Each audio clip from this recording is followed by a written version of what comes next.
검소강호는 제목처럼 근엄한, 제목처럼 무거운 이야기입니다. 원작은 유성호접검이라는데 기본적인 이야기의 틀은 그렇습니다. 그러나 보장하건대 검소강호는 원작보다도 더 멋지고 더 혀에 쫙쫙 달라붙는 무협입니다.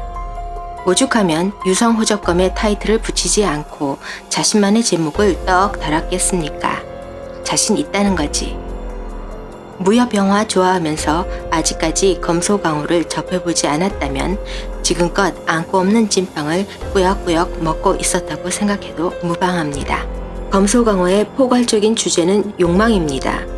권력을 쟁취하고 싶은 욕망, 사랑을 얻고 싶은 욕망, 최고가 되고 싶은 욕망.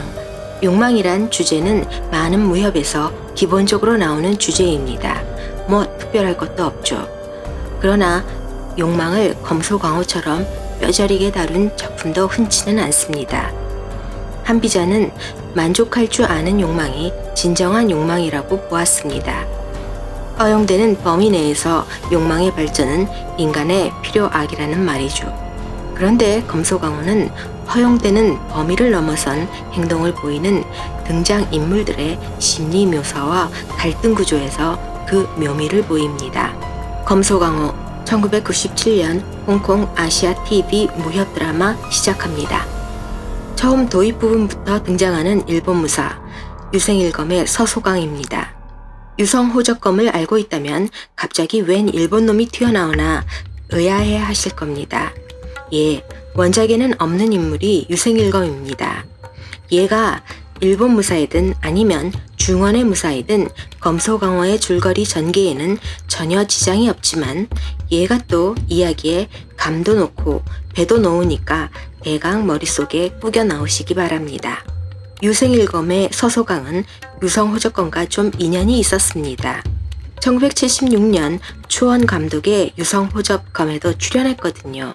첫 번째 씬에서 잠깐 나와 쪽팔리게 바로 칼 맞고 사망하시는 역이었습니다. 그러고 보면 검소강호는 인물 구도가 개빡셉니다. 유성호접검도 헷갈려서 돌아가실 지경이었는데 여기에 유생일검과 같은 갑툭튀가 또 한 번 뚝배기를 개팹니다. 그래서 잠시 검소강호의 인물들을 플로우 차트로 감상하시겠습니다. 위 1세대 아저씨들이 아래 2세대 아이들의 아빠 되겠습니다. 이 아저씨가 칠성로의 주인 진백천입니다. 그리고 아들 진명, 보기만 해도 슬퍼지던 여기던 진막수, 가운데는 연북비, 그리고 아들 백운인데 배우 유송인이 두 역을 다 해버렸습니다. 뭐 안 그래도 되는데. 그리고 단목기와 그의 비밀스러운 아들 초강남입니다. 단목기의 눈 한짝 가린 아들은 입양된 애라 별 상관없습니다. 그래도 단목기 아들이라고 나오는데 호적 파내기가 좀 그래서 넣어봤습니다. 그리고 나머지는 혈연관계 아니고 애증관계도입니다. 여기저기 얽혀 있어서 막장을 과시하지만 사람 사는 거 다 거기서 거기죠 뭐. 이 영상은 요 인물들 중심으로 진행합니다. 그럼 유생일검으로 다시 백해서 이 할아버지가 유생일검입니다. 옆 사진은 젊은 시절이고요. 젊은 시절 유생일검의 욕망은 최고의 무사가 되겠다는 흔해 빠진 욕망이었습니다. 그렇다 해도 유생일검은 처음 등장할 때는 화끈한 인물이었습니다. 일본에서 중원으로 건너와서 내놓으라 하는 검객들을 다 발라버리는 실력파였죠. 처음엔 유생일검이 주인공인 줄 알았습니다.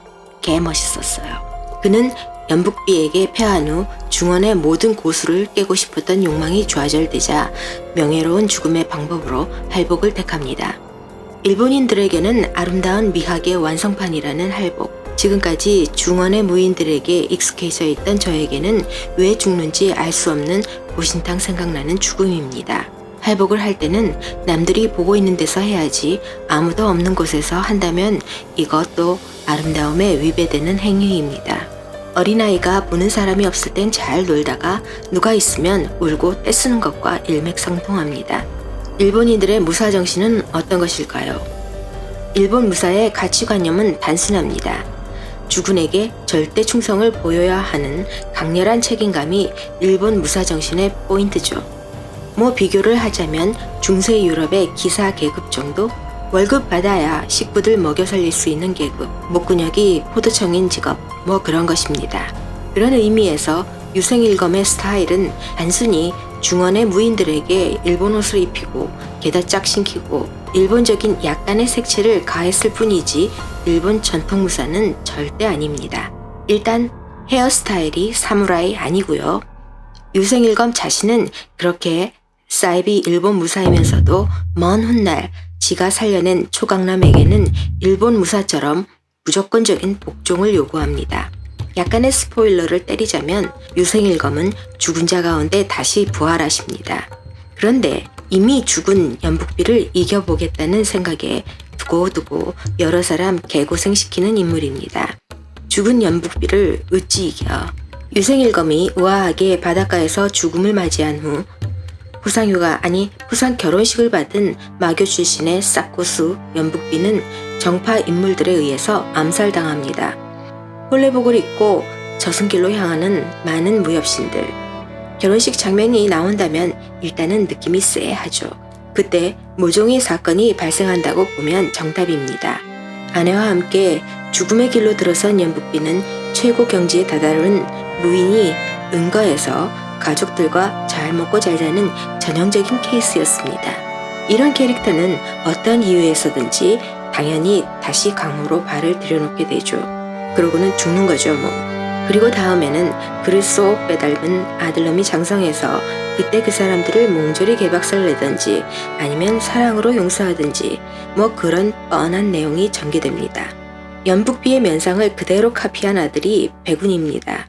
그를 판단하기에 앞서 일단은 20대 역을 하기에는 무리인 유송인의 세수대야가 치명타입니다. 백운은 지 편한 대로 생각하고 편한 대로 행동하는 베가본드 스타일의 남자입니다. 그런데 연북비의 아들 백운은 이상한 스토리를 전개시킵니다. 복수의 칼날은 잠깐만 갈고 나머지 시간은 뭘 하는지 도통 감이 안 잡힙니다.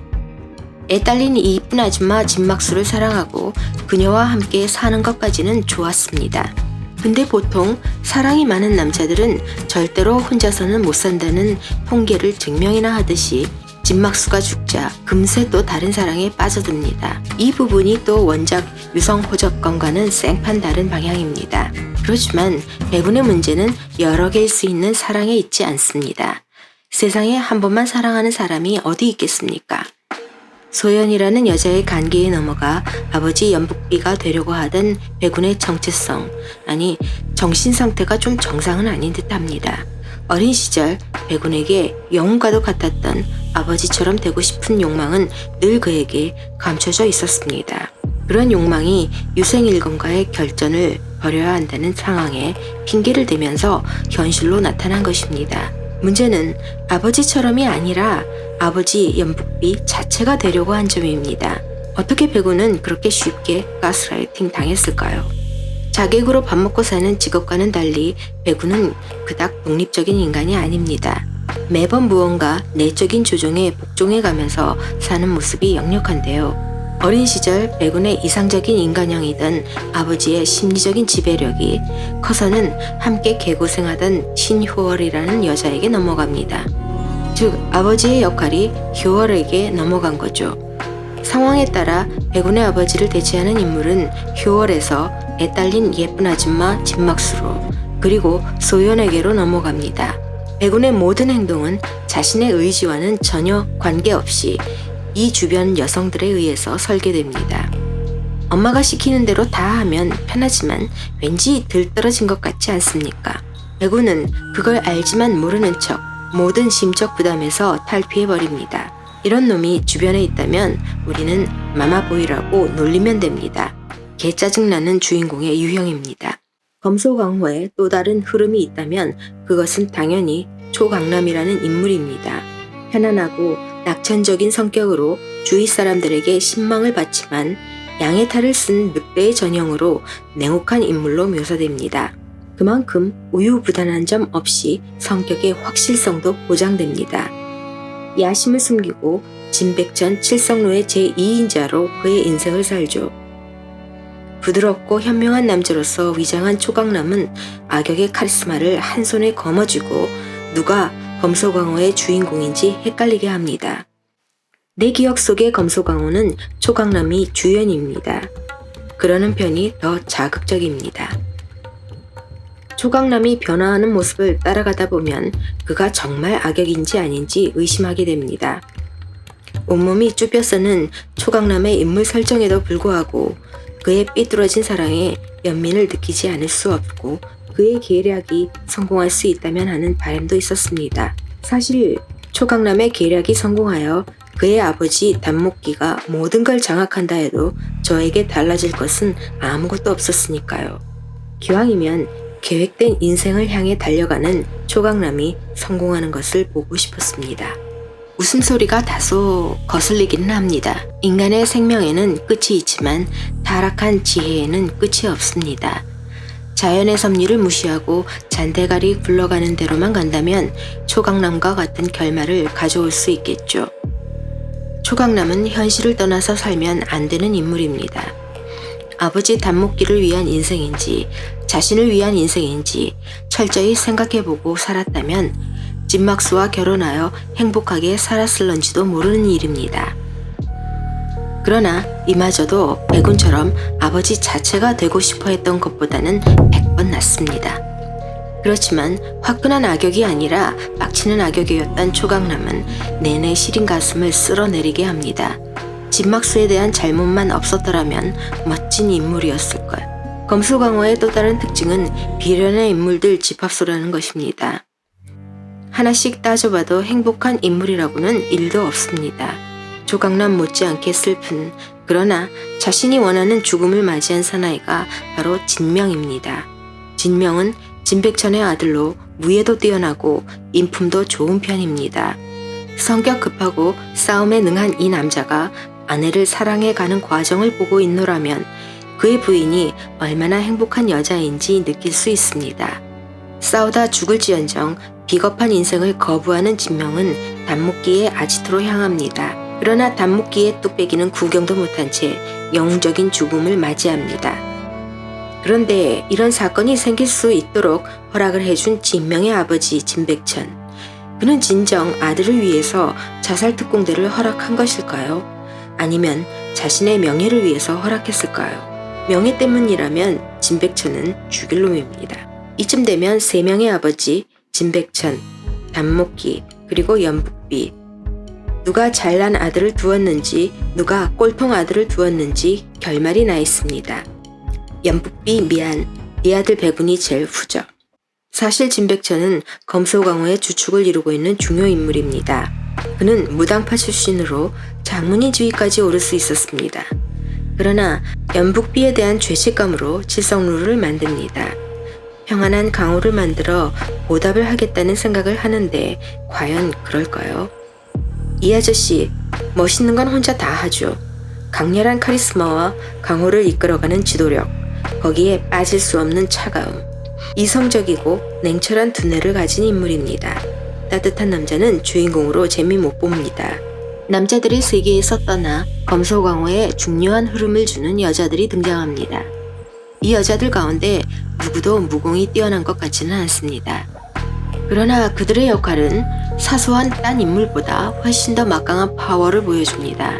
이들 모두 백운이 기댔던 여인들이고 모두 요단강 건너가셨습니다.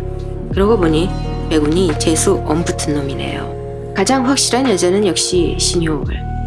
죽 서서 개주는 여기기는 해도 미운 것은 처치하고 좋은 것은 가지고야 마는 제 마음의 대변자입니다. 신효월은 사랑뿐만이 아니라 재물에 눈이 먼 여자이기도 합니다. 그 이외의 것들은 전혀 개의치 않다가 막상 자신이 살인 누명을 쓰게 되자 진실을 볼 수 있는 여유를 가지게 되죠. 그러나 이미 배는 떠났습니다.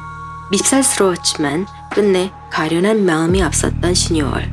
돈 밝히면 그렇게 됩니다. 그런 신효월이 미워하던 두 여자가 있었으니 그 여자들 모두 역시 백운의 연인들입니다. 보기만 해도 슬퍼지는 여기던 진막수, 거기에 검소강호에 어울리지 않게 귀여운 여자 소연이 있습니다.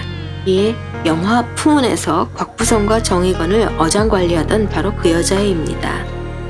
소연은 유생일검이 보낸 마타하리입니다. 그녀의 임무는 백운을 가스라이팅시켜서 그를 연북비처럼 만드는 것입니다. 유생일검은 연북비를 이기고 싶었으니 백운의 겉모습을 연북비처럼 만들어버린 후 이기면 된다고 가볍게 생각했을 것입니다. 그런데 유생일검의 의도를 넘어서서 백운은 진짜 연북비에 빙의해버리는 초유의 사이코 드라마가 펼쳐집니다. 소연의 업무 능력은 출중했다고 봅니다. 사실 소연은 유생일검의 연인이었는데 백운과 눈이 맞아버렸습니다. 그런데 연인을 배신하고 새로운 사랑을 하는 게 자존심 상해서 고통스러워하다가 그냥 고무신을 거꾸로 신죠. 적응 개빨랐습니다. 유생일검에게 있던 애정은 존경, 그리고 연민이라 하고 백운에게 느끼는 것은 새로운 것에 끌리는 호기심에 뭔가 다른 것이라는 알 수 없는 소리를 합니다. 떠나는 연인은 늘 이런 핑계를 대기 마련입니다. 조강남 캐릭터의 절대적인 방향 전환과 소연이라는 인물, 그리고 유생일검의 등장은 유성호접감과 검소광호를 차별화시키는 부분이었습니다. 이들의 등장으로 인해 주인공 백운의 운명은 뒤집어졌습니다. 이런 점에서 보면 두 작품은 아예 상관없는 작품이라고도 볼 수 있겠습니다. 어떤 판단을 내리던 검소광호는 남성적인 매력이 가득한 작품입니다. 놓치지 마십시오. 지금까지 강호풍원의 콜이었습니다. 끝까지 함께 해주셔서 감사합니다.